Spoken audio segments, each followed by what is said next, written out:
In the first half of the movie, there is a scene where Lady Eboshi talks to Ashitaka on a rooftop of Iron Town in a nice atmosphere. Eboshi says, "Stay here, Ashitaka, and help me kill the forest spirit."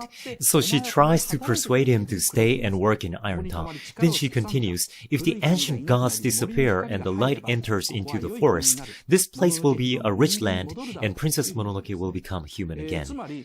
In other words, Eboshi thinks San or Princess Mononoke hates Eboshi because Moro taught her to hate her. That's why she's actually thinking, if I kill Moro and wipe out all the wolves, San will come back to human world. And in the following scene where San comes into Iron Town alone to assassinate Eboshi, she in fact does not fight San seriously. Although Eboshi is clearly superior to San in martial arts and sword fight, she does not try to finish San, but instead she makes her subordinates surround her with spears to block her way out. She fights like a cat bullying a mouse without killing it.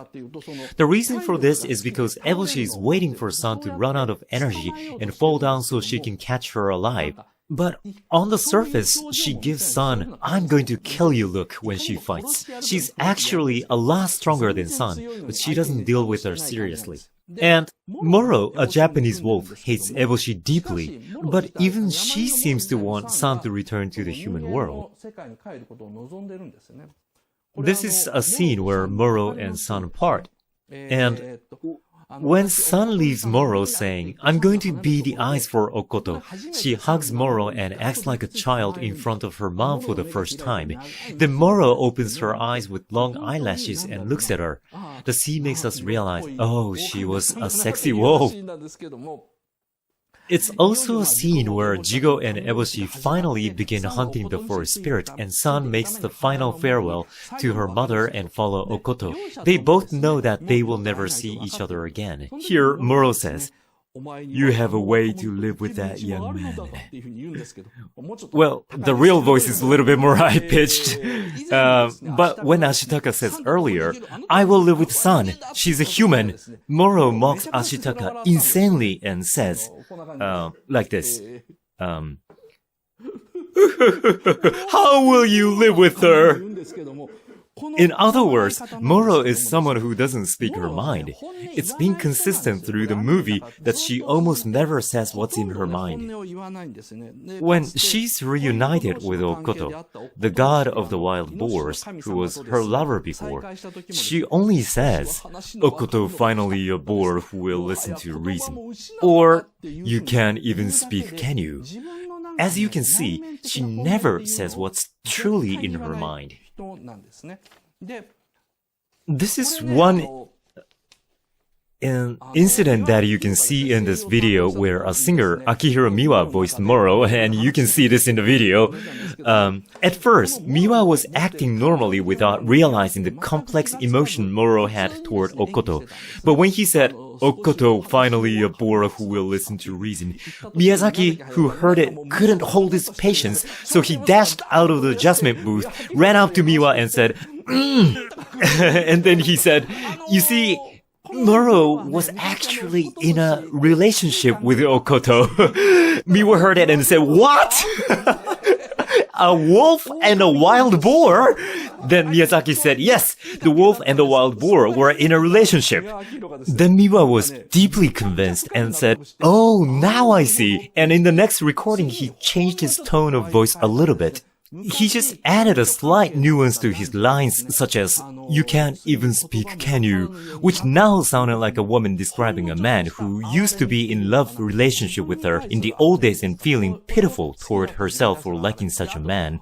Or a line, "Okoto, finally a boar who will listen to reason," which sounded like a high school girl who saw her boyfriend and told her friend, "Oh, here comes that idiot." Then write it down in the storyboard. But he just doesn't. That Moro and Okoto were in a love relationship. I mean, really, if you think about it, if Miyazaki did not tell the setting to Miwa during the voice recording, and if the TV crew of Nihon TV did not shoot that moment by chance, then nobody would have found it out. This guy does this kind of thing so often.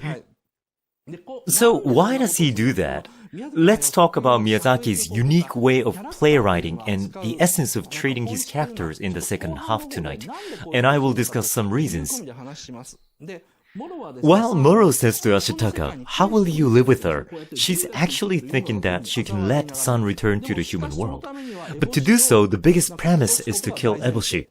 And, well, Moro can't let Sun return to the world where Eboshi exists. It's because Lady Eboshi is a destroyer of the forest and is especially vicious among humans.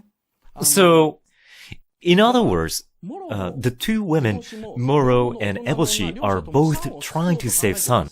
On the other hand, Eboshi is thinking, if we kill the Japanese wolves and kill the forest spirit, the light will enter into the forest. In another word, if the forest becomes civilized, part of human society and a part of mere natural resource, Princess Mononoke, who I have once abandoned, will be able to return to the human world. This movie is very easy to understand if you think of it as a story of two mothers who are trying to save their daughter, pulling her from both sides. Because Moro and Eboshi say exactly the same lines to Ashitaka. As I said earlier, Moro mocks Ashitaka by saying, "How are you going to live with her? Are you going to fight humans with her?" Eboshi also says the exact same line to Ashitaka, who comes to tell her that Iron Town is under attack. Take a look at this. In this scene, Eboshi interrogates Ashitaka. "You want me to stop killing the forest spirit and kill the samurai instead?" In the exact same composition as when Moro mocks Ashitaka. It cannot be a coincidence that the two characters say something of the same meaning in a left-right symmetry.